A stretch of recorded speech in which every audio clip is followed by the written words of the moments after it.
After you had those back-to-back losses, even you said, he's like, I had to recharge my batteries. I had to recharge my body. You certainly looked the part against Adrian Yanez.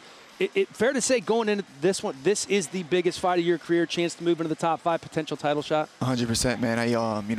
Like those 2 back-to-back losses were tough. Obviously, they were tough competitions, but it was tough, man. I've lost fights before, but I've never felt like I've gotten beat up. And those 2 fights, I felt like I got beat up, And so it was like let's take a step back, refresh, and come back in. And then, I saw what it did for my brother Calvin when he had a little rough fight with Max, and he took a year off. So it was like, I stuck to the game plan. We told Sean, listen, don't even text us, call us. We're not fighting until April. Hung out, just spent time with my fiance. I just gave birth, so it was like the perfect time. Then we got the call and we went right back into camp. This is kind of a 2-part question because you fought Adrian Yanez. Obviously, they was like trying to build him. Did you feel disrespected going into that? And then now going into this fight, being that you wasn't the first choice, do you feel disrespected going into this one? A little bit on the Adrian Yanez fight, it was a little bit like, it was more of like, have you guys looked at his record? Like, have you seen who he's fought? And it was just like, all right, cool, man. Like, it felt like me and my team had like a little secret nobody else knew, and it was just like, we just got to go out there and prove it. Again, he was dangerous. It's easy for me to say that now afterwards, but it was just like, oh, you guys, like, go watch the tape. Like, look at who he's fighting, and I fought guys he's fought, and I trained with guys that he's fought. I'm like, bro, like, there's no way. But again, that's the way it works. You lose 2 in a row, you take a year off, and nowadays people forget about you real quick.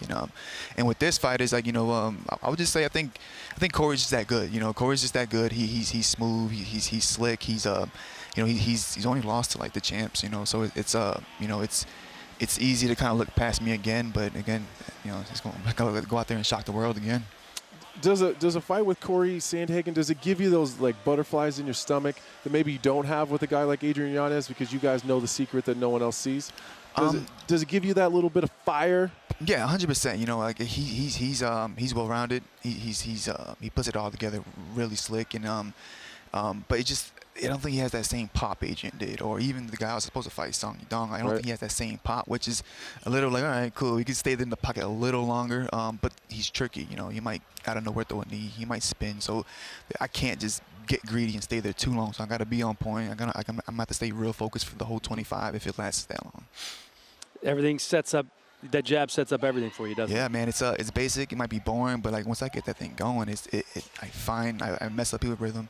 I stop them, stop their momentum, and then I get my offense going. And I just can't obviously rely on it too much. But once I get it going, it's kind of hard to stop it, And like not even trying to brag. It's just one of those things. When I first got into the gym, that's the only thing I could land. It was a jab and like maybe one low kick. Now I'm starting to mix it in and started like really getting creative off of it. And it's just like once it gets going, like I surprise myself sometimes.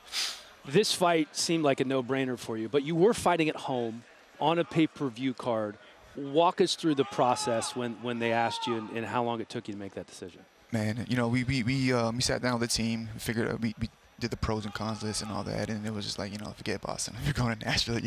I fought in Boston before. I know what it is. I know what it is to make that walk. If anything, it takes a little bit more pressure off of me. Not fighting in front of obviously the home crowd and having all those people hit me up during the week and all that. So it was like, I love traveling. Never been to Nashville. Like, let's do this. And it's a huge opportunity. There's so much more upside to this fight than obviously fighting Song Yudong.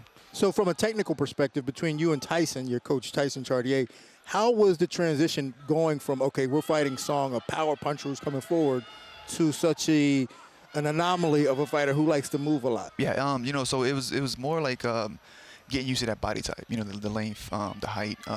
You have a couple young guys in our gym that can mimic that. To an extent, obviously, Cory's still, Cory, but they give me that look. And then it was more about just getting my mindset on obviously doing what I want to do and getting out there and just performing.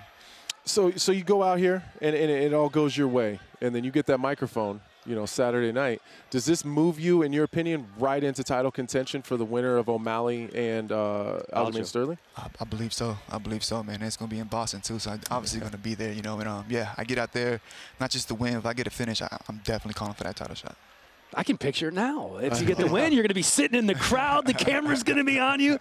Dude, I can't wait to see this fight on Saturday night. Rob Font, thank you so much for joining us, and best of luck to you. I appreciate you, man. Thank you. Thank you.